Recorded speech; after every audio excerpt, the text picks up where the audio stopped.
ক্ষমতা যখন সীমাহীন হয় এর অপব্যবহার কতটা সর্বনাশা হতে পারে। নিক্সন চৌধুরী, যিনি ক্ষমতা ব্যবহার করে গড়ে তুলেছেন দেশের ভেতরে ও বাইরে সম্পদের পাহাড়।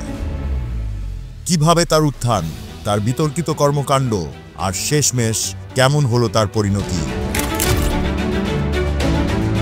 নিক্সন চৌধুরী সাবেক প্রধানমন্ত্রী শেখ হাসিনার ভাতিজা।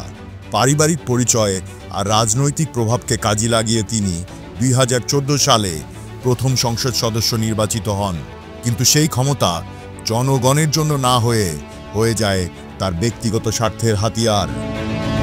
সামাজিক যোগাযোগ মাধ্যমে বিতর্কিত বক্তব্য আর প্রভাবশালী কর্মকাণ্ড তাকে এনে দেয় আলোচনার কেন্দ্রবিন্দুতে। পদ্মা সেতু প্রকল্পে দুর্নীতির অভিযোগ নিয়ে 2011 সালে বাংলাদেশে ব্যাপক আলোচনার সৃষ্টি হয়েছিল। এই প্রকল্পটি ছিল বাংলাদেশের সবচেয়ে বড় অবকাঠামোগত প্রকল্প এবং এর নির্মাণের জন্য আন্তর্জাতিক সহায়তা ও বিনিয়োগ প্রয়োজন ছিল। তবে দুর্নীতির অভিযোগ উঠলে প্রকল্পের গতি থেমে যায় এবং এর ফলে দেশে এবং আন্তর্জাতিক মহলে ব্যাপক সমালোচনা শুরু হয়। এমন অভিযোগ ওঠে যে পদ্মা সেতু প্রকল্পের সঙ্গে যুক্ত কিছু ব্যক্তির ক্ষমতার অপব্যবহার এবং দুর্নীতির ফলে প্রকল্পের খরচ বেড়েছে। এই অভিযোগের মধ্যে অন্যতম আলোচিত নাম ছিল নিক্সন চৌধুরী।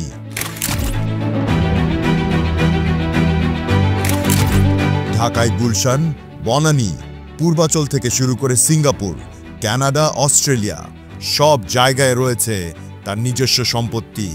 নিজের এলাকাতেও তিনি হাজার হাজার বিঘা জমি দখল করে গড়ে তুলেছেন একটি ব্যক্তিগত চিড়িয়াখানা। 2013 সালে তার সম্পদ ছিল 28 লাখ টাকা। 10 বছরের ব্যবধানে তা বেড়ে যায় 54 গুণ।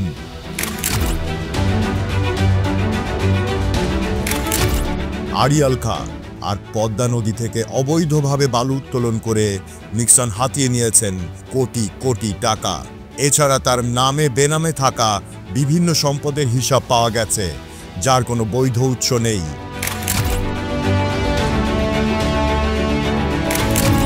দুর্নীতি দমন কমিশন বা দুদক নিক্সনের নামে বেনামে সম্পদের খোঁজ পেতে একাধিক সংস্থার নথিপত্র তলব করেছে।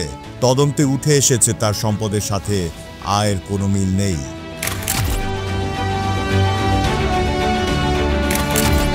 আওয়ামী লীগ সরকারের পতনের পর থেকেই নিক্সন চৌধুরী পলাতক।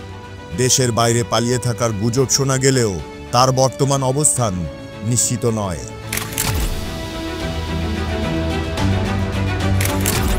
নিক্সন চৌধুরীর কাহিনী আমাদের শেখায় ক্ষমতার অপব্যবহার শুধু ব্যক্তি নয়, পুরো সিস্টেমকেই ধ্বংস করে দিতে পারে। তার সম্পদের পাহাড় যেমন বিস্ময়কর, তেমনি তা দেশের জন্য লজ্জার। ক্ষমতার অপব্যবহার আর দুর্নীতির গল্প শুধু নিক্সন চৌধুরীর নয়, এটি আমাদের সিস্টেমের গভীরতর সমস্যার প্রতিফলন। আপনার মতামত জানাতে আমাদের কমেন্ট করুন আর এমন গল্প জানতে আমাদের চ্যানেল সাবস্ক্রাইব করুন।